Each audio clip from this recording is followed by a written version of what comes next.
The WNBA has just been hit with the biggest officiating scandal in its entire history. And right at the heart of it all isn't a coach, or a referee, or even the league itself. It's a player who refused to stay silent, a player who kept fighting even when her body was broken down, a player who finally put a face to the truth the league wanted buried. That player is Lexie Hull, and what she exposed has already shaken women's basketball to its very core. This started out as nothing more than a playoff series between the Indiana Fever and the Las Vegas Aces. But what should have been a battle for the finals turned into something darker, something rigged, and something so explosive that even the WNBA itself can't sweep it under the rug anymore. Because once fans saw what Lexie Hull endured, once the numbers came out, and once the leaks started spilling across the internet, it stopped being about basketball and became a full-blown corruption scandal. And the evidence is so shocking, it could rewrite everything we thought we knew about professional sports. The first red flag was right there in the numbers. Indiana, a team built on toughness, hustle, and attacking the rim, somehow ended up with a -31 free throw differential across just 3 games. 31. That's not just suspicious, that's mathematically impossible without interference. Think about it. The Fever were driving the ball inside, absorbing hits, getting mauled in the paint. Yet Vegas kept walking to the line while Indiana barely got a whistle. Every single swing of momentum, every time the Fever started clawing ahead, a whistle stopped them cold. And fans noticed. Social media noticed. Even neutral analysts couldn't explain how a team that aggressive could get punished while a team playing far less physically racked up free throws. That's when people started whispering, something here doesn't add up. Then came the bombshell, an audio recording leaked just hours before Game 2. On the tape, a referee from the series can be heard casually saying, "We know what needs to happen." The recording, authenticated by multiple independent sources, immediately went viral. Suddenly, this wasn't just about bad calls anymore. This was about intent, a referee openly admitting there was a predetermined outcome. The league had no choice but to suspend the official. But by then, the damage was already done. The doubt was in the air. If one referee could talk like that so openly, how deep did this go? That's where Lexie Hull enters the story in a way nobody expected. Because while coaches and commentators were calling out the officiating, she was the one living through it. She was the one taking elbows, being pushed to the ground, watching obvious fouls get ignored. And she was doing it all while playing through an injury so severe most players would have been on the sideline in street clothes. Doctors revealed later that Hull was competing with 2 herniated discs in her back. She could barely walk to the bench. Her teammates had to help her sit down during timeouts. And yet, in the middle of all that chaos, she lit up the scoreboard, dropping 16 points in Game 3 and tying a Fever playoff record with 8 three-pointers across 2 games. That wasn't just grit, that was a statement. Because Hull knew something fans were only starting to realize. This wasn't just about winning or losing. It was about exposing a system designed to keep certain teams down while elevating others. And then came the press conferences. While the headlines focused on Stephanie White presenting video evidence of 27 missed fouls, it was Lexie's performance and pain that turned the scandal into a movement. Because seeing her body slammed to the floor with no whistle, seeing her called for a foul while standing 3 feet away from the action, that visual stuck with fans far more than a coach's statistics ever could. One young fan held up a sign that instantly went viral: "We deserve fair basketball." And next to the words was a picture of Lexie Hull grimacing in pain while play went on around her. That image exploded across social media. It turned Lexie into the face of the entire scandal. But this rabbit hole went even deeper, because the games weren't just suspicious, they were connected to money. Lots of it. Sports betting analysts uncovered unusual patterns right before Games 2 and 3. Millions of dollars suddenly flowed toward Vegas wins, specifically on prop bets involving free throw differentials. One expert pointed out that 92% of those bets leaned heavily in Vegas's favor, just hours before tip-off. That's not coincidence. That's not even luck. That's insider knowledge. And once the FBI got wind of it, they launched a formal investigation into potential match fixing. Sportsbooks reacted instantly, suspending all WNBA betting until further notice. What started as whispers of bad officiating had officially escalated into a federal probe. And it didn't stop there. More referees started coming forward. 3 from other crews admitted they were pressured all season long to favor what the league called marketable teams. They even had text messages, emails, and recordings to prove it. One official said playoff assignments were tied directly to whether refs understood which outcomes benefit the league. Another claimed they were threatened with losing their jobs if they didn't follow instructions. It painted a picture of systematic corruption. Not a bad call here and there, not one rogue referee, but a culture, a pattern, a rigged system baked right into the league's DNA. Leaked emails from Aces executives made things even uglier. They openly discussed referee relationships and named specific officials they wanted assigned to playoff games. One email even bragged that these refs understand the assignment. The Aces denied everything, of course, but by then, fans had seen enough. The backlash was unlike anything the WNBA has ever faced. Gainbridge Fieldhouse shook with chants of "investigate the refs" that lasted 5 straight minutes, forcing a stoppage in play. Online Refgate shot to the top of worldwide trends for 3 days in a row. NBA stars, celebrities, and journalists piled on, demanding a complete overhaul of officiating. Sponsors panicked. At least 2 Fortune 500 companies quietly prepared to pull out of their WNBA partnerships if corruption was confirmed. Economists warned the league could lose up to $200 million in revenue if fans and advertisers walked away. Season ticket sales for 2026 froze. International leagues began questioning partnerships. Even some overseas players started second-guessing whether joining the WNBA was worth risking their careers if games weren't being called fairly. And through all of this, Lexie Hull kept playing, kept shooting, kept standing, even when her back said she couldn't. And fans saw it. They rallied around it. She became the face of resistance, the living proof that the system might be stacked against the underdogs, but the underdogs weren't going to stop fighting. Her courage lit the fire. Her name became the rallying cry. Because in the middle of one of the most blatant integrity crises in sports history, Lexie Hull was the one who showed the world what integrity actually looks like. The scandal isn't over. Far from it.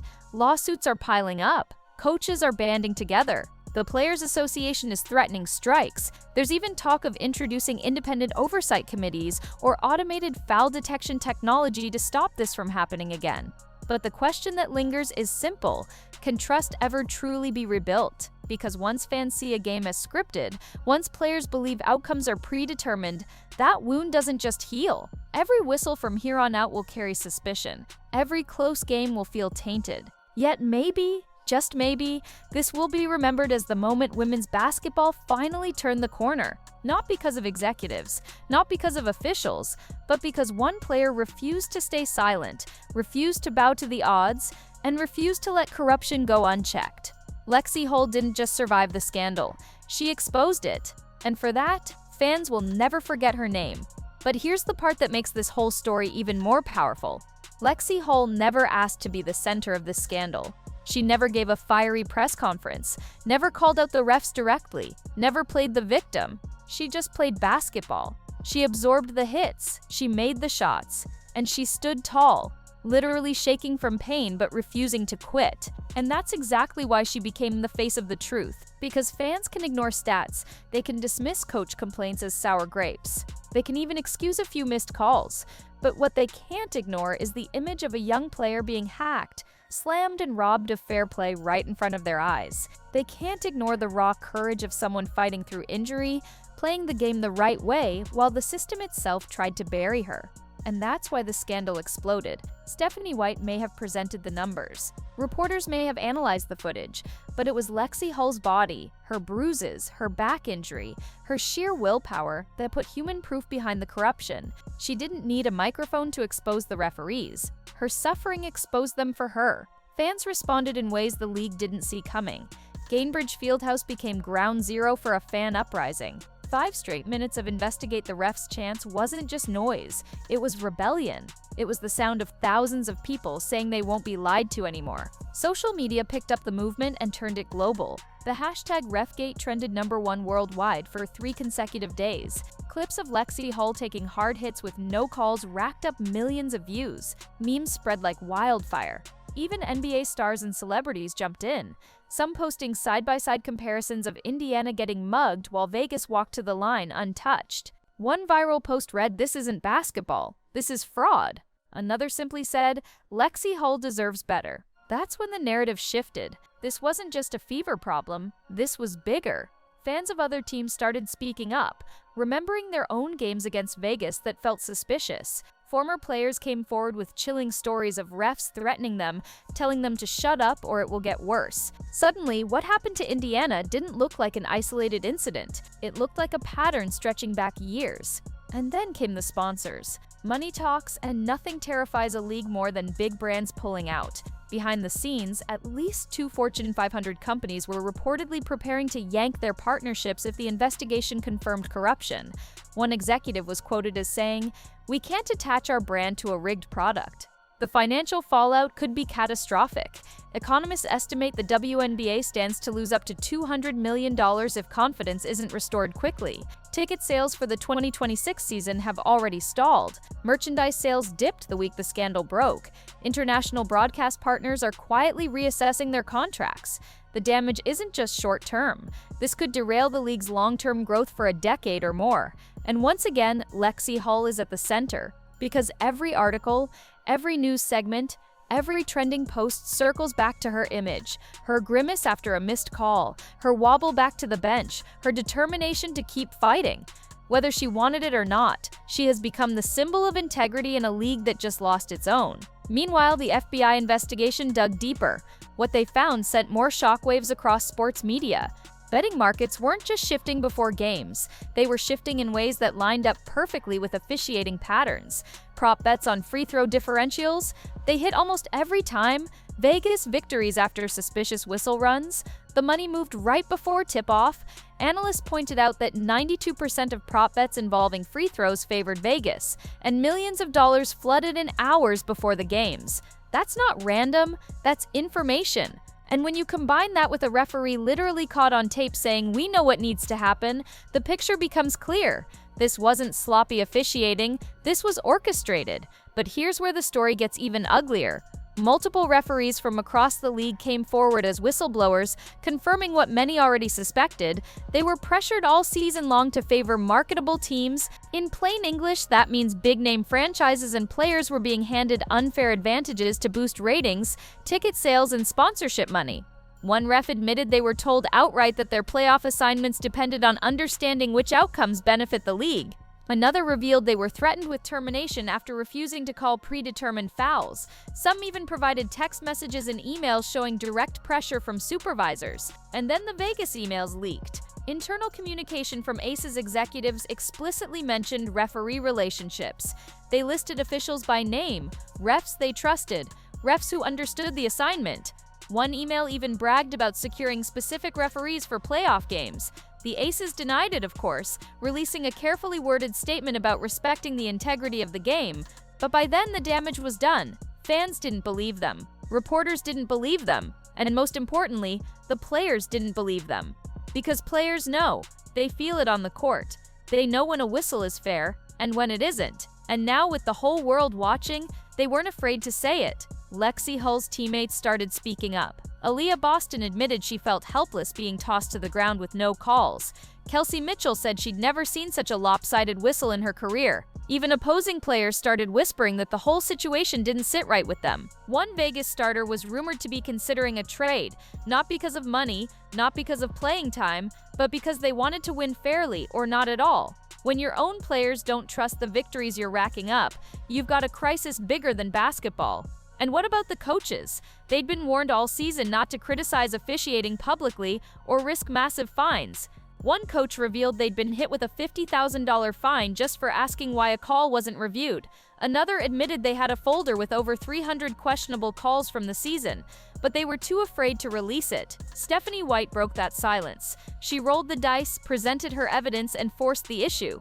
But it was Lexie Hull's bruises and pain that made the story impossible to spin. White brought the receipts, Hull brought the heart. Together, they cracked the league wide open. The legal fallout is just beginning.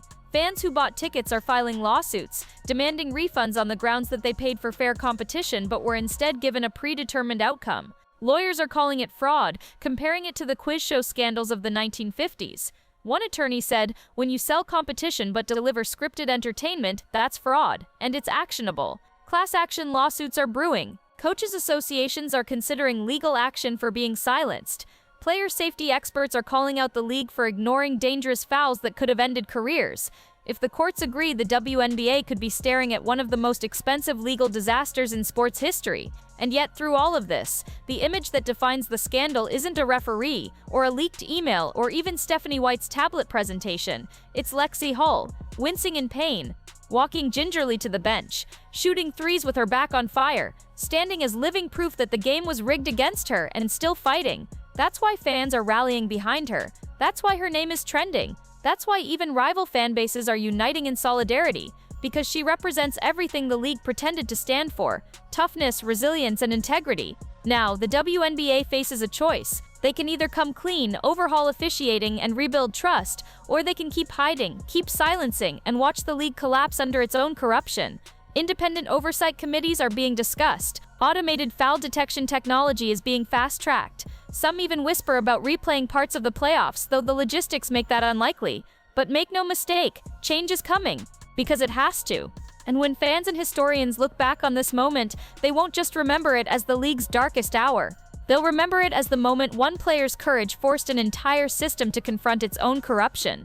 Lexie Hull didn't just play basketball, she exposed the truth. And whether the league survives or not, she'll forever be remembered as the player who refused to bow to corruption, who fought through pain, and who showed the world what integrity looks like. That's the kind of ending that sticks. That's why this story isn't going away. And that's why no matter what the WNBA does next, this scandal has already rewritten the history of women's basketball forever.